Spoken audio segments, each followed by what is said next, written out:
Africa should never be seen as a continent that needs generosity. We want to be treated as equals.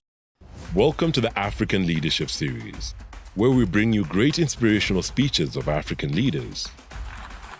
And the other important thing for this to happen, it will help us not to participate as unequal cousins in these institutions.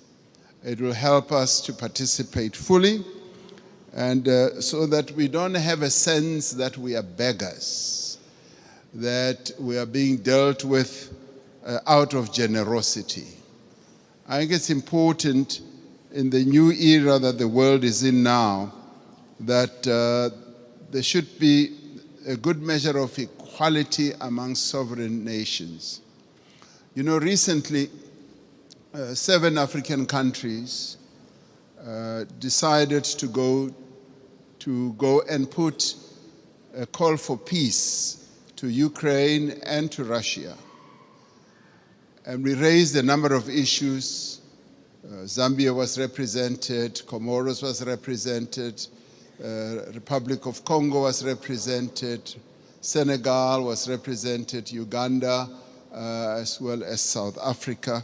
So we were all represented, and Egypt as well. So we were all at one, that even as we were going to address an issue of the war which has had a negative impact on the African continent, which is the rise in prices for food, rise in prices for fertilizers, we were clear that we are not going there as beggars.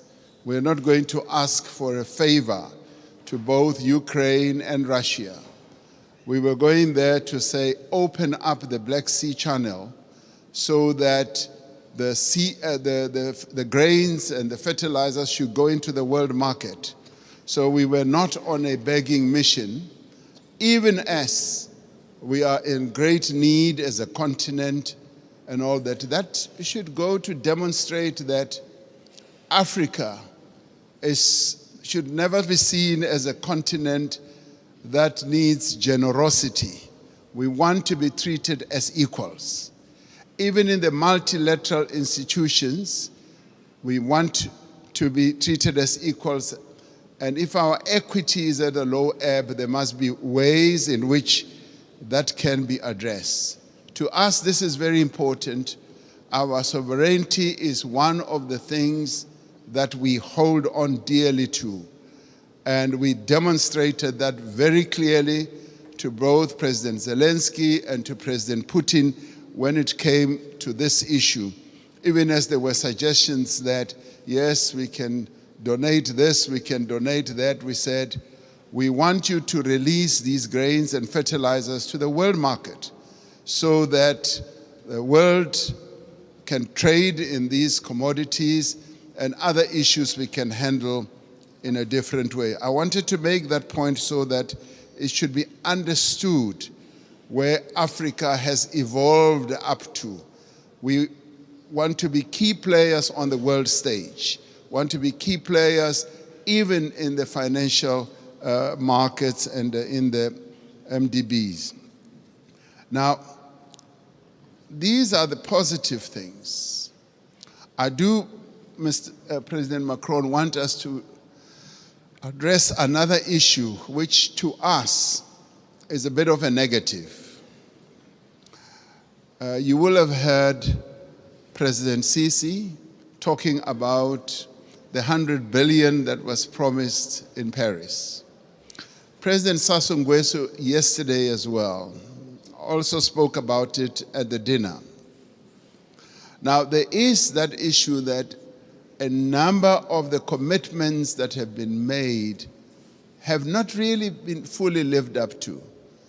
But before I get into details, let me immediately say that we recognize the many initiatives that have been put on the table, and a number of countries here have done so. Germany has gone out of the way to put a number of initiatives, and the US has also done a number of things. But there have been times when we felt like we were beggars.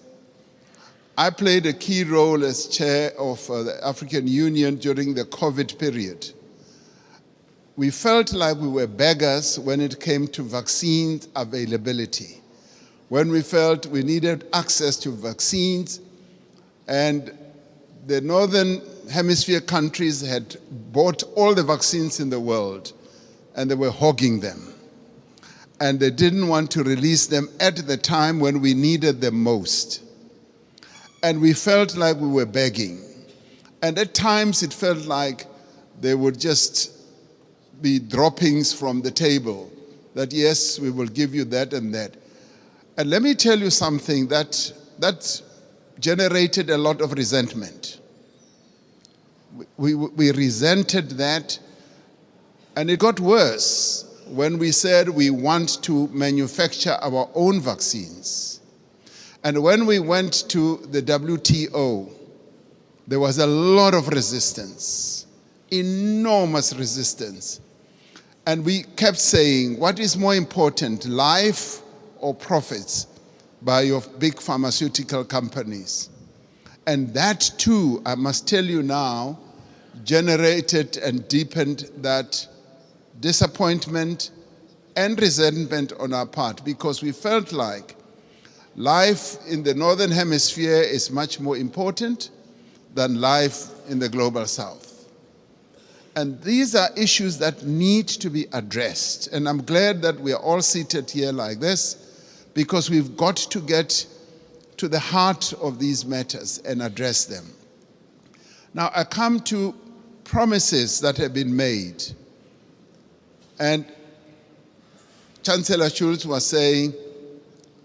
saying, we've got to walk the talk. Yes, we want to see the talk being walked. President Sassou Nguesso yesterday said at the dinner, $100 billion was promised per year. And he was saying, I've never seen that. And many of us will testify that that $100 billion has never really been made available. And this should stand out as something that needs to be addressed. Because sometimes we sit at conferences like this and say, yes, we'll make this available, and we believe you. We believe you, but now the tire must hit the tar. We must now see action flowing from that. Now, I want to then talk about something very practical. President Sassou Nguesso raised it yesterday. He said he would be happy if flowing from this summit, we do something very practical on the infrastructure side. Having said that 600 million people in Africa do not have electricity, and yet we've got all the resources to generate electricity, particularly the mighty Congo River. And that there have been plans to build a number of power stations that will generate, in my calculation, up to 70,000 megawatts. And he said, and I want to speak in support of this proposal, that to prove that these summits are not summits where we just talk, flowing from the Paris COP as well as others, let us now put money on the table and collectively say we are going to address this mega project.